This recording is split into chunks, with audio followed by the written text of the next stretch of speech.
สุขสบายดีพ่อแม่พี่น้องวันนี้ก็ทีมงานมาพันมาป้าสายาใส่กินมาบุญบ้านน้องเดิน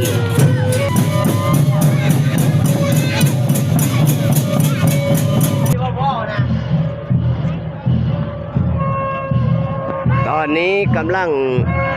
สิไปแห่พระเวทพี่น้องบุญประเพณีอยู่ที่บ้านหนองเดินเมืองอาสาพรแขวงชนเขตตอนนี้กำลังสิไปแห่พระเวทบุญประเพณีผู้ไทยที่บ้านหนองเดินพี่น้องที่สปป.ลาวด้วยพี่น้องเด้อตอนนี้กำลังสิเกียกกาเก็บไปแห่พระเวททางบ้านหนองเดินเฮาเพิ่นเอาบุญพระเวทในปีนี้พี่น้องเอ้ยเฮาติดตามเบิ่งทั้ง2 YouTube ได้เด้อพี่น้องเด้อคลิปยาวๆม้วนๆมันๆอยู่ทาง2 YouTube เฮาเบิ่งหาส้นกันได้พี่น้องตอนนี้กำลังกาเก็บไปแห่พระเวทพี่น้องนี่ประเพณีเผ่าผู้ไทยอยู่ที่บ้านหนองเดิน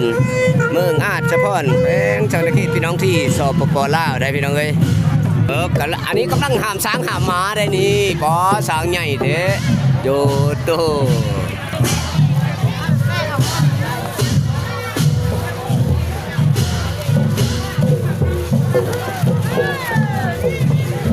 มาเบิ่งกันพี่น้อง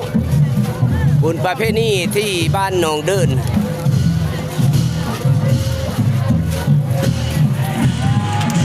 กำลังกาเกมไปแห่พระเวทได้พี่น้องเอ้ย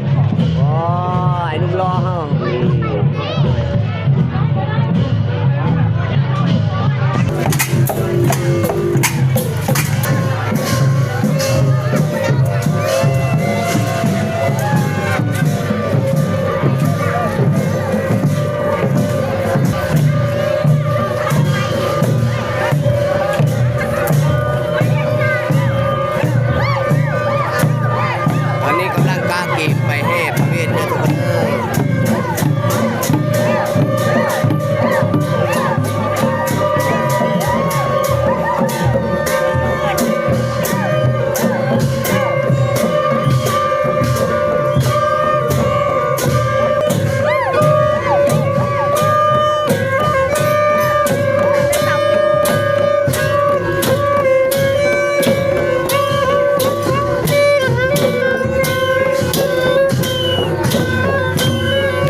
มอย